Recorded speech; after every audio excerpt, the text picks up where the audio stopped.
Good morning, everybody. Natalie come to live, Spirit and Coffee. Got my coffee here. Back to cardamom and cinnamon in my coffee. Yum, yum. Nice and cozy and yummy. As it's getting colder. Although it doesn't really feel like winter here where I'm at. I don't know about you guys. Hey, Mel. Does it feel like winter where you're at? Or is it warm? This is a little too warm for us over here for winter. Ugh, it's crazy. Hello, cold here. Ooh, you guys have snow there? I'm in New York. Oh yeah. I've been in okay, so I went to New York a couple years ago during the winter time just before Christmas, and yeah, it was pretty cold. But I wasn't that cold because I prepared and I had about 5,000 layers. I probably looked crazy. Um I feel like the people from the East Coast, or from the Midwest typically look at me crazy because I'm cold when it's anything below 75. So it looks like I'm in winter at like 60 degrees. And some people are wearing shorts. They'll wear shorts, and I'm like, oh, I could tell they're not from here. It's 60 degrees and they're in shorts. Oh no, they're definitely not from New Mexico because I will be all full winter clothing. Okay. But beautiful New York. Love that place. Where in New York? No. I'm just curious. Rochester. Nice. I could go make another trip to New York. I love that place. I'm a more East Coaster than West Coaster. Shh, don't tell anybody, even though I'm closer to the West. I like the East. Okay. And I can go into a whole reason why I like it better. But New York, cool place. There's so much diversity there. Lots of different cultures and people, and really cool. Okay, so I'm going to start with the dark emotions. So healing through the dark emotions, the wisdom of grief, fear, and despair by Miriam Greenspan. And this is like the alchemy of dark emotions. How do we start to overcome? And I've talked a lot about alchemy and overcome dark emotions a lot in my podcast. In fact, that's really the essence of this entire podcast when I started it, was to really teach people the power of spiritual alchemy.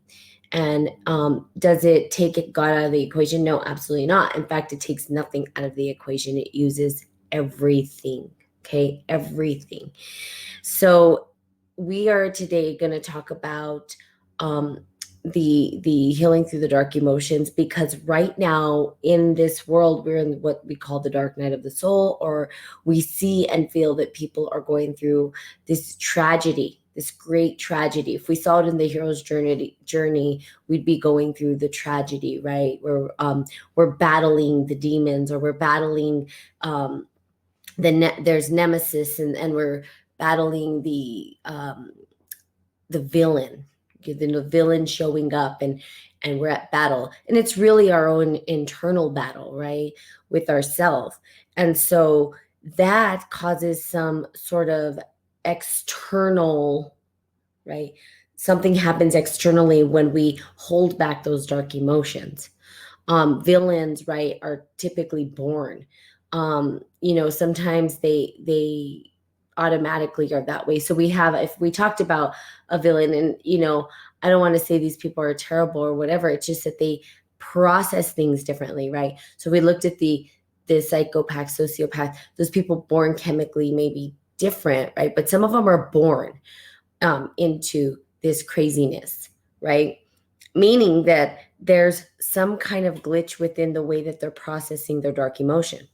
And I say glitch because I don't want to say it's wrong. I'm just saying that when we allow ourselves to go through the whole experience of a dark emotion, that there is something available on the other end that helps to transcend. It helps us to sort of enlighten ourselves. We learn something, we expand, and then we end up co-creating with God, right? And so that's the big thing. So I'm going to just read the first, it's kind of the passage at the beginning of the opening of the book, kind of talks about the book. So because we are vulnerable to the losses and dangers of life, We are all touched at some point by the dark emotions of grief, fear, and despair. Conventional wisdom tells us that these emotions are negative or harmful to us, and that we should try to get over them as quickly as possible. In this revolutionary book, Miriam Greenspan argues that it's avoiding the dark emotions that's damaging, resulting in the characteristic of psychological disorders of our time: depression, anxiety, addiction, psychic numbing, and irrational violence. This is the big one, the irrational violence. Sending a gift. Oh, thank you, radio. You know what? I thank you.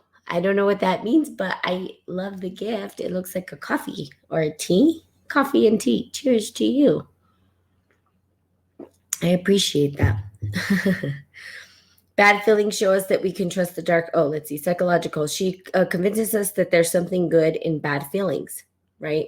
Something good in bad feelings. And she shows us how we can trust the dark emotions to guide, heal, and transform us.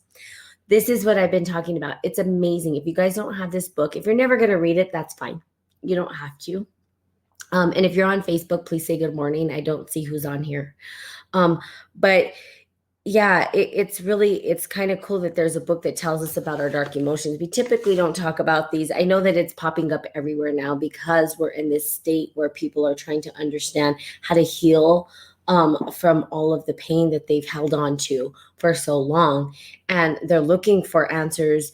And the answers are within you, but this is a guidance, right? It's a guidance to understand how, right, to heal yourself internally. How do I begin to do that? Because we could talk about a healing, but then how do we apply it? How do we make it practical for our life? That's the biggest piece for me. I love theory. I love all this scientific stuff, but if it doesn't apply to my life, then I'm like, I dismiss it. Oh, good morning, Rick. How are you? Thank you for saying good morning. I appreciate it. If you're on Facebook, please say good morning. Okay. Good morning, Angel, Edsy Angel. I don't know. That is Carl. Good morning. Okay, so written with clarity and compassion, this book offers a step-by-step process for unlocking the healing power of grief, fear, and despair called The Alchemy of Dark Emotions. Oh, I love that. Love the word alchemy. It's one of my favorite words. But the alchemy of dark emotions, right? People typically think, well, alchemy, it must sound good. But remember, in alchemy, we use everything. And alchemy itself, right, came from the transcendence of the soul, turning our soul into pure light and returning back to God. Okay, how do we do that? That spiritual alchemic process became chemistry. It transformed into chemistry where we wanted to turn base metals into gold. So if we thought of the alchemic process of our body, the chemicals within our body to transcend, we know that our brain, right? So if we looked at our brain, and I really mean like scientists look at our brain, they look at the emotional states and the places that our brain gets triggered within particular emotional responses. When that happens, there's a chemical reaction that happens, right? Emotions trigger chemical responses. We have the parasympathetic and sympathetic system, right? And those responses are connected to hormone secretion. Hormone secretion is tied to the glands in the body. The glands in the body secrete hormones that will regulate the body or take away and give us an experience. We also have our nerve endings and everything else, okay? This interconnection says that if we learn how to use the brain, use the heart, use the gut, okay, those are probably the three most powerful pieces that we have. If we use them to synergize together, we can overcome despair. We can overcome our sadness. We can overcome. It doesn't mean that we get rid of it. It means that we allow ourselves to go through it. We have enough courage to actually face it, which is super hard sometimes, right? But we're at the time where everybody is supporting each other through this. I feel like we're no longer saying, oh, you're terrible because you're depressed, or get over it. Most people get over it. I think that sometimes I would have that frame mind because I'm like, how come these people can't get over it right away? Well, literally no one's learned how to get through it. Unless you've been raised, I mean, most city people haven't been taught this, but I think tribal communities teach the children rites of passage, like I talked about yesterday. But if not, if we're raised in the city, most of us are like hustle bustle. We don't have time to think about, the sadness or the fight we got into with our boyfriends and girlfriends and the fights we got into with our children or our mother or father. We're like over it. Maybe our mother and father don't even live by us, whatever. We're pretending to be over it. We're living our lives as though we're numbing out basically everything and just going on. And then it ends up that later on in life, we just put our hand on our head and we're like, holy crap, I didn't deal with this then. And now I'm dealing with it now. And we're saying, oh God, how do we get through it? Well, we've never been taught. We don't have the tools. How do we get through something that we don't understand how to get through it? Something re-triggers in you, perhaps, that brings up the past. Some people don't like holidays. Sometimes people don't like Christmas. It re-triggers the disconnect of their family, or who knows what was happening. Maybe friends and family, other friends and family were getting together and your family was broken and there was nowhere to go. Some people don't like the holidays because of that. There's this big stigma around it for people where they're just like, ugh, I don't like it. Why? Well, because it's triggering something from the past, and rather than face it, we avoid it, right? We're like, well, we'll just pretend that we'll just get through the holidays, pretend that it doesn't exist, but then it comes around again next year. And those are what I'm talking about. The emotions that arise in those situations where we're just like, ugh, I don't want to deal with this. That's it right there. How do we deal with it? We don't want to deal with it because we don't know how. We don't even understand what's available to us when we actually allow ourselves to go through it, because maybe we have never gone through it completely. Maybe we've just sort of dismissed it, or maybe somebody made us wrong, right? Sometimes people will make us wrong for feeling a certain way. Well, oh, you're always so sad and depressed, da, da, da, da. And it's like, well, maybe I never had a chance to fully get through it because everybody's cutting me off from the full experience of what this has to offer.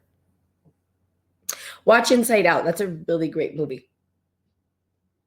I like that movie. It kind of shows how the emotions can alchemize together, how they're part of the same whole.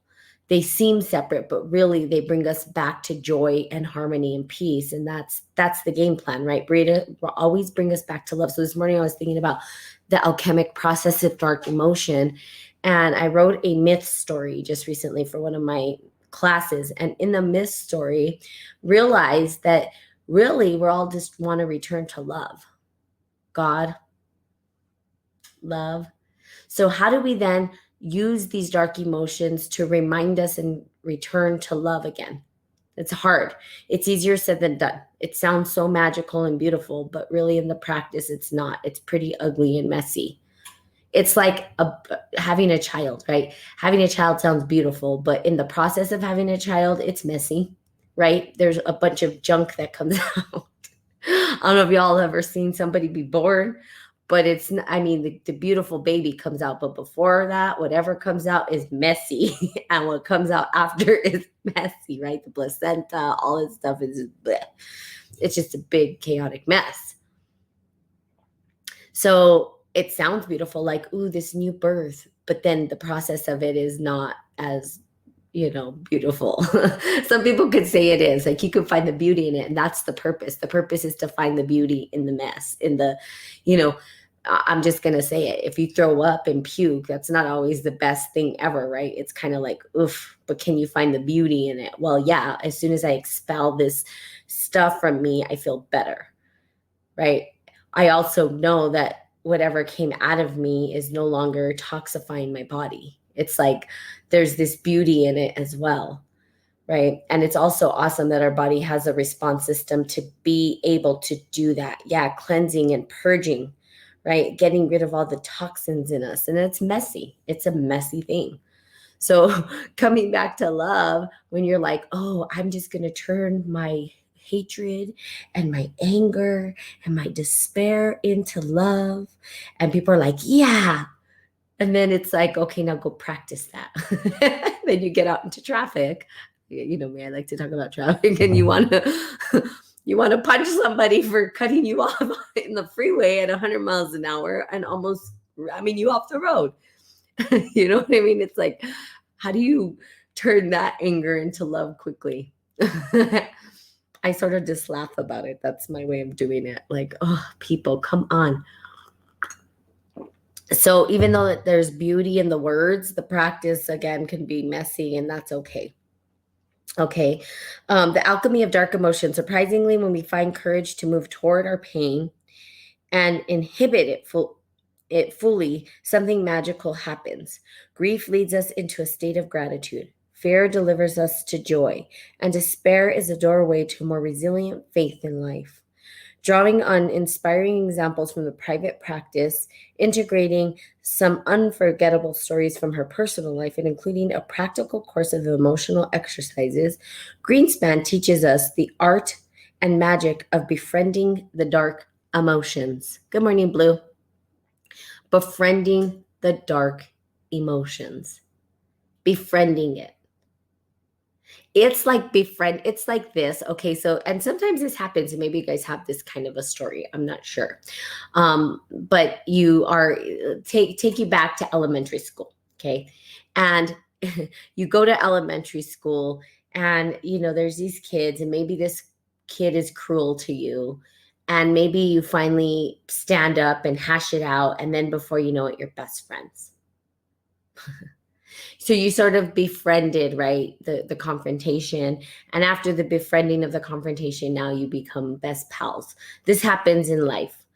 I think in the past, at least where I was born, there was a lot of violence where I was born. A lot of people fighting all the time, gangs, and I don't know what all. But, my father, he grew up in a time where that's what they did. They fought. And so after you fought, you shook hands, and then after that you were good. Like that was the common thing to do. and so it's you're battling with these dark emotions, but you battle with them, and then you sort of surrender to them, and then you befriend them, and then after you befriend them and you're surrendered to them, you befriend them, there's this opportunity of peace and joy and harmony and love afterwards. So typically what people do is they cut it off before the befriending. Like they don't want to be friends with it. They're just like, it's like that person. So let's just say there was another person in your life. You get to middle school, right? We'll talk about mean girls, and you're just like, I don't even care. I don't want to be around them, or mean guys, or whatever it was. I don't want to be around them. I don't care. They're mean to me. They call me names. They do all these things. And guess what? I'm going to avoid them. At all costs, I'm going to avoid them.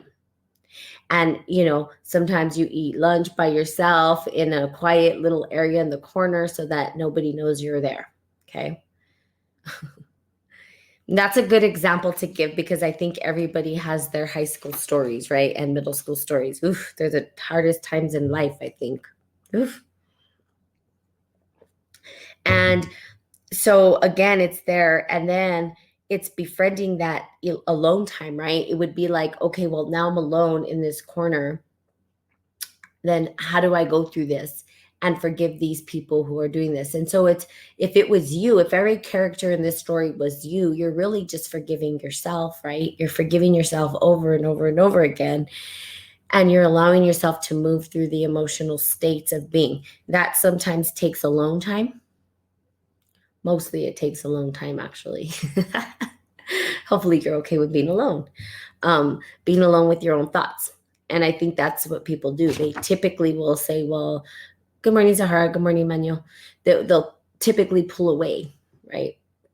And they'll distract. And that's where we have addictions show up and all these things. It's really just to avoid feeling the dark emotions. And it makes sense why people do that, because no one's ever said, hey, let me teach you how to get through it. That's not a curriculum that they, at least in the Western world, that they have in school. It's like, if you're misbehaving, go put your face in the corner or go to the principal's office. You're in trouble. Why? What happened? Why is the kid acting out? But nobody takes the time to really try to understand what's going on here. Maybe something happened at home. I mean, you just don't know. You don't understand, right? And so typically society just says, let's just shun it, let's forget about it, let's put it under the rug, hide it, and act as though it doesn't exist. Well, we're at a time where that's not true anymore. That can no longer be true. Everybody's stuff is starting to surface. Okay. The the poop under the rug is starting to smell a bit. Gotta clean it up. Oh, Lord. Seeing if you laugh about it that way, I think it makes it easier to accept. Okay. She also offers a highly original and impassioned understanding of emotional ecology, revealing how our most heartfelt personal sorrows connect us to the broken-hearted world. In this era of global and environmental crisis, she compellingly argues our world urgently needs the healing wisdom of the dark emotions. Boy, does it ever. Boy, does it ever. The healing of the dark emotions. This is also connected to what we call La Luna, or the dark, right? Or the sacred feminine can be connected to this. This goes into a bigger esoteric understanding and wisdom, right, of the divine feminine on the rise. Now, the sacred feminine or divine feminine, literally, we can call it an archetype, or we can call it an energy, right? An energy that plays with the masculine and that does this dance back and forth. And the sacred feminine is the darkness. It is the night. The night belonged to the sacred feminine. And in gender, okay, if we talked about women and men, because that's not what I'm talking about when I say sacred feminine, I'm talking about the energy. But if we looked at it from the gender basis, all women's rituals were sort of I don't want to say bastardized, but they were sort of bastardized. Yes, they were. That's the truth. They were bastardized. Number one. Number two, they were completely made wrong. So the dark emotions live in the subconscious mind. Okay. They come from the subconscious mind, and they come from a place of deep, deep, dark sorrow and pain. And when we think about the night and the moon, there's cycles. The moon has cycles, and it's connected to the water. So the reason why we talk about emotional states and water and all that stuff, we cry when there's emotion, right? It's like when you think about the moon pulling the tides and all of that, that's very fluid. It's chaotic. We don't understand it completely, right? And so basically what we see is that that's been made wrong. And so they just sort of said, well, let's cut this off. Let's sever this as pretend. Gotta go catch you tomorrow. Right, Blue? Have a great day. So in that flow, that dance, that cutoff of the dark emotions, we've sort of created a world of addicts. Okay, so here we go. It says, written for everyone who has suffered loss, depression, anxiety, trauma, isolation, or addiction. For anyone who wants to know what to do with their worst feelings when all else fails. And for those with those concerned about their health and the faith of our world. This book informs, inspires, and forever changes our beliefs about emotional suffering. Now, here's the deal. For anyone who's ever suffered loss, that's everybody. Depression, most people. Anxiety, probably everybody right now. I think everybody's in a state of anxiety. This is the age of anxiety, they said, or the year of anxiety. Trauma, everybody. Isolation, everybody. And addiction. Well, I think everybody's addicted to something, in my opinion. Be it healthy or not healthy, there's an addiction there. I used to be addicted to alcohol, and so overcoming the alcohol addiction, it's been nearly 10 years now, but the addiction transferred into something else, like another addiction. So that doesn't really go away. It just sort of morphs and transforms into something that's healthier. So that's the big thing. That's the same thing with the dark emotions. How do you take what was harming you, turn it into something that's beautiful, and then you still have that same addiction? But it could be overly done too. My addiction to working out and eating healthy. I went the opposite direction. Sometimes that can be harmful. Overworking my body, not allowing myself to rest. All those things can come into play. So then you start to look for the balance in your life, okay? But the trauma, the anxiety, we're all experiencing it. So now what? Okay. And I've done a lot of podcasts and support, but I feel like this book really gives a guide and a process that makes sense, that can help individuals into really accepting those dark emotions, really allowing yourself to go through the process with the guidance, okay, of a process, so that you're not just out there hanging, trying to figure it out for yourself. I'm here again too. If you guys start to open up these spaces of dark emotions and feel like you're just kind of hanging out there, don't know what's going on, please reach out to me, okay?